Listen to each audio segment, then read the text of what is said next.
లెక్కకైతే December ఆఖరారంలోకి వచ్చినామంటే అందరి జీవి కొత్త సంవత్సరం మీనే గుంజుతుంది. 31st నైట్ నాడు ఏం చేయాలి, ఏడ పార్టీ చేసుకోవాలి, 12 గంటలు కాగానే ఎంత పెద్ద కేక్ కట్ చేయాలి, తెల్లారి దోస్తులతో నీటన్నా పోవాలా అని ఇట్లా ఆలోచనలు చేస్తుంటారు. కానీ తాపకు ఆ ముచ్చట్లు అయినా పడతలేవు.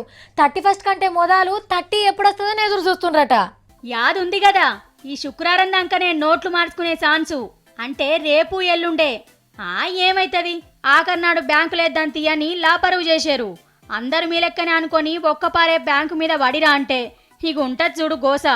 1000 500 పోయి వేసిరాన్రి. అర్జెంటు పనిల వడి ఈలు కాకపోతే మార్చి 31 దాకా వేసుకోవచ్చు. కాకపోతే బ్యాంకులో కాదు, ఆర్బీఐ ఆఫీసులకు పోయి ఇన్ని రోజులు ఎందుకు జమ చేయలేదో వివరంగా రాసియాలే.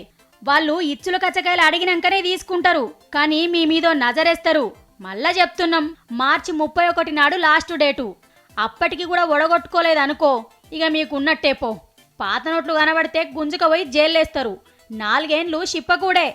ఆడికైపోలే, 10,000 దొరికితే 50,000 జుర్మానేస్తారట. అంటే దొరికిన సొమ్ము మీద 5 ఇంతలు అన్నట్టు.